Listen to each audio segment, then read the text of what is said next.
नमस्कार, स्वागत है आप सबका सोना झारखंड पर। आइए जानते हैं आज की कुछ मुख्य खबरों को। SKMU पीजी नामांकन के लिए प्रोजेक्ट्स जारी। सिद्धू कान्हू मुर्मू विश्वविद्यालय पीजी नामांकन प्रक्रिया के लिए दिसंबर अंत से जनवरी शुरू में चांसलर पोर्टल खोलने की तैयारी कर रहा है। इसके लिए 3 सदस्यीय कमेटी ने प्रोजेक्ट्स तैयार किया है। यह छात्रों को नामांकन से संबंधित सभी जानकारी देगा। कमेटी में हिंदी और वाणिज्य विभाग के प्रमुख शामिल है। प्रोजेक्ट्स की प्रकाशन प्रक्रिया अंतिम चरण में है। छात्रों को नामांकन में आसान प्रक्रिया की सुविधा मिलने की संभावना है। इस पहल से पीजी शिक्षा में पारदर्शिता बढ़ेगी। राज्य के सरकारी स्कूलों में कक्षा 1 से 7 तक की अर्धवार्षिक परीक्षा 16 से 18 दिसंबर को होगी। परीक्षा 2 पालियों में आयोजित होगी। कक्षा 1 और 2 की परीक्षा मौखिक रूप में आयोजित की जाएगी। कक्षा 3 से 7 की परीक्षा पूरी तरह से ऑब्जेक्टिव होगी। इस परीक्षा का उद्देश्य छात्रों की शैक्षणिक प्रगति का मूल्यांकन है। शिक्षा विभाग ने व्यापक दिशा निर्देश जारी किए हैं। क्षेत्रीय और जिला अधिकारियों को तैयारी सुनिश्चित करने के लिए निर्देशित किया गया है। हेमंत सोरेन का शपथ ग्रहण समारोह 28 नवंबर को रांची के मोरहाबादी मैदान में हेमंत सोरेन मुख्यमंत्री पद की शपथ लेंगे। यह उनकी चौथी बार शपथ ग्रहण है। कार्यक्रम को ऐतिहासिक बनाने के लिए व्यापक तैयारियां चल रही है। कांग्रेस विधायकों के बीच मंत्री पद को लेकर रस्साकशी जारी है। इस कारण हेमंत अकेले शपथ लेंगे। मंत्रिमंडल का विस्तार बाद में होगा। यह राज्य के लिए एक नए युग की शुरुआत होगी। सरकारी पदों पर नियुक्ति प्रक्रिया तेज। झारखंड सरकार ने 50,000 से अधिक रिक्त पदों पर नियुक्ति प्रक्रिया तेज करने का निर्णय लिया है। JSSC CGL परीक्षा के परिणाम दिसंबर के दूसरे सप्ताह में जारी हो सकते हैं। इसमें 2025 पदों पर नियुक्ति होगी। इसके अलावा अन्य विभागों में भी नियुक्तियों की प्रक्रिया शुरू होगी। रोजगार देने के इस कदम से युवाओं में उम्मीद बढ़ी है। इससे प्रशासनिक ढांचे को भी मजबूती मिलेगी। ट्रांसपोर्ट नगर निर्माण पर व्यवसायियों की राय। रांची में ट्रांसपोर्ट नगर के निर्माण के दूसरे चरण का काम शुरू हो चुका है। ट्रांसपोर्ट व्यवसायियों ने सरकार से इस परियोजना में उनकी राय शामिल करने की मांग की है। उन्होंने कहा कि परिवहन प्रतिष्ठानों के लिए कार्यालय और गोदाम की व्यवस्था होनी चाहिए। परियोजना के सही क्रियान्वयन से क्षेत्रीय व्यापार को फायदा हो। सरकार से सहयोग की अपील की गई। यह परियोजना आर्थिक गतिविधियों को बढ़ावा देगी। बाल विवाह पर जागरूकता अभियान। जिला विधिक सेवा प्राधिकरण ने बाल विवाह के खिलाफ जागरूकता अभियान शुरू किया है। अभियान के तहत स्कूलों और गांवों में बाल विवाह के दुष्प्रभाव बताए जा रहे हैं।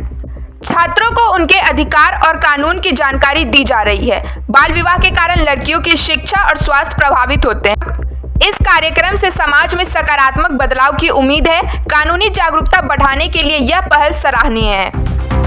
झारखंड चैम्बर ऑफ कॉमर्स ने बिजली व्यवस्था पर चिंता जताई। चैम्बर ने राज्य की बिजली व्यवस्था में सुधार के लिए ठोस पहल की मांग की है। औद्योगिक क्षेत्रों में अनियमित बिजली कटौती पर रोक लगाने की अपील की। अंडरग्राउंड केबल नेटवर्क का सुझाव दिया गया। औद्योगिक उत्पादन में सुधार के लिए बिजली की गुणवत्ता बढ़ाने की जरूरत पर जोर दिया गया। बिजली विभाग से समस्याओं के समाधान के लिए त्वरित कार्रवाई की अपेक्षा की गई। यह कदम राज्य में निवेश और उद्योगों को बढ़ावा देगा। PMGSY के अधूरे प्रोजेक्ट्स पर सवाल। सरायकेला में प्रधानमंत्री ग्राम सड़क योजना के तहत सड़क निर्माण कार्य अधूरा। केवल 300 मीटर सड़क का PCC किया गया। निर्माण में देरी से ग्रामीणों को आवागमन में परेशानी हो रही। स्थानीय लोगों ने सड़क निर्माण पूरा करने की मांग की है। यह मामला सरकारी योजनाओं के धीमे क्रियान्वयन पर सवाल उठा। ग्रामीण विकास के लिए इस परियोजना का समय पर पूरा होना आवश्यक है। विधायकों की मंत्री पद की खींचतान। कांग्रेस के विधायकों में मंत्री पद को लेकर मतभेद जारी है। पार्टी अभी तक विधायक दल का नेता तय नहीं कर पाई है। दिल्ली में पार्टी के आला नेता के साथ विधायकों की बैठक हो रही है। इस रस्साकशी का सीधा असर मंत्रिमंडल के गठन पर। कांग्रेस के इस अंदरूनी संघर्ष से सरकार की कार्यप्रणाली पर असर पड़ सकता है। जल्द समाधान की आवश्यकता है। बाल कल्याण समिति का अनूठा फैसला। जामताड़ा में माता पिता की मौत के बाद बच्चों को उनके दादा के घर रहने का आदेश दिया गया। समिति ने बच्चों को उनके नानी परिवार से मिलने की यह फैसला बच्चों के नैसर्गिक अधिकारों की रक्षा के लिए किया गया। परिवार के सदस्यों के बीच सहमति बनाकर सामाजिक संबंधों को बनाए रखने की कोशिश की गई। यह फैसला बाल अधिकारों की रक्षा का उदाहरण है। PL अकाउंट में 14,000 करोड़ का उपयोग। झारखंड सरकार ने PL खातों में पड़ी 14,000 करोड़ की राशि को कोष में जमा करने का इस कदम से खजाने में पैसे की कमी दूर होगी। राशि का उपयोग विकास कार्यों और सरकारी योजनाओं में किया जाएगा। यह निर्णय वित्तीय अनुशासन को मजबूत करेगा। विभागों को राशि उपयोग के दिशा निर्देश जारी किए गए हैं। इसका सकारात्मक प्रभाव राज्य की आर्थिक स्थिति पर पड़ेगा। सदर अस्पताल में सुधार कार्य शुरू। जामताड़ा के सदर अस्पताल में 70 लाख रुपए की लागत से सुधार कार्य किया जाएगा। रंग रोगन, साफ सफाई और शौचालय की मरम्मत के लिए टेंडर जारी। मुख्यमंत्री कायाकल्प योजना के तहत यह काम किया जाएगा। अस्पताल की जर्जरी हालत में मरीजों को राहत मिलने की उम्मीद है। स्वास्थ्य सुविधाओं में सुधार से स्थानीय लोगों को लाभ होगा। यह सरकारी स्वास्थ्य सेवाओं को मजबूत करने का कदम। झारखंड में inter district cricket tournament. Jharkhand राज्य क्रिकेट संघ के तत्वाधान में अंडर 14 क्रिकेट टूर्नामेंट हो रहा है। विभिन्न जिलों की टीम इसमें भाग ले रही। देवघर और लोहरदगा की टीम ने शानदार प्रदर्शन किया। इस टूर्नामेंट से युवा खिलाड़ियों को अपनी प्रतिभा दिखाने का मौका मिल रहा है। खेल के जरिए राज्य में खेल संस्कृति को बढ़ावा। यह झारखंड के खेल विकास में महत्वपूर्ण भूमिका निभा। मुख्यमंत्री ने शहीद सोबरन सोरेन को श्रद्धांजलि दी। मुख्यमंत्री हेमंत सोरेन ने अपने दादा शहीद शहादत दिवस पर उन्हें श्रद्धांजलि दी। उन्होंने कहा कि उनका बलिदान झारखंड के लिए प्रेरणा है। मुख्यमंत्री ने लोगों से शपथ ग्रहण समारोह में शामिल होने का आह्वान किया। यह कार्यक्रम जनजातीय समुदाय के योगदान को याद करने का भी अवसर है। शहीदों की स्मृति में यह प्रेरणादायक व्रत है। झारखंड में नाबालिग बच्चों की चोरी गिरोह का पर्दाफाश। झारखंड पुलिस ने नाबालिग बच्चों से चोरी कराने वाले गिरोह का पर्दाफाश किया। गिरोह को गिरफ्तार कर पूछताछ की जा रही है। बच्चों को सुधार गृह भेजने की प्रक्रिया शुरू की गई है। यह मामला बाल अपराधों पर सख्ती से कार्रवाई का संकेत देता है। सामाजिक पुनर्वास के लिए बच्चों को सही दिशा देने की जरूरत है। केंद्रीय योजनाओं के तहत ग्रामीण क्षेत्रों में क्रॉप कटिंग। हजारीबाग के विभिन्न गांवों में क्रॉप कटिंग का काम जिला सांख्यिकी पदाधिकारी की धान की उत्पादकता का आंकड़ा संग्रहित किया जा रहा है। किसानों के खेतों में 10 मीटर लंबाई और 5 मीटर चौड़ाई के क्षेत्र में कटिंग की जा रही है। इससे फसल उत्पादन का आकलन किया जाएगा। यह आंकड़े केंद्रीय योजनाओं के तहत कृषि नीति बनाने में उपयोग होंगे। किसानों को उनकी उपज के सही मूल्य का निर्धारित करने में मदद मिलेगी। यह पहल कृषि क्षेत्र में पारदर्शिता लाने सरकारी स्कूलों में एसएमसी का पुनर्गठन। आज 5 सरकारी स्कूलों में विद्यालय प्रबंधन समिति का पुनर्गठन किया जा रहा है। समिति का उद्देश्य शिक्षा के स्तर को सुधारना और स्थानीय भागीदारी को बढ़ावा देना है। बीआरसी को पुनर्गठन का पर्यवेक्षक नियुक्त किया गया है। प्रभारी प्राचार्यों को पोषक क्षेत्र में प्रचार प्रसार का निर्देश दिया गया है। एसएमसी के पुनर्गठन से स्कूलों के प्रशासन में सुधार होगा। यह कदम शिक्षा के प्रति जागरूकता बढ़ाने का हिस्सा है। लोक अदालत में बैंक मामलों का समाधान तेज करने का निर्देश।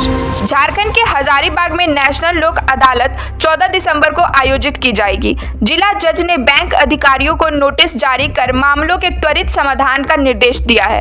प्री लिटिगेशन मामलों को प्राथमिकता दी जाएगी।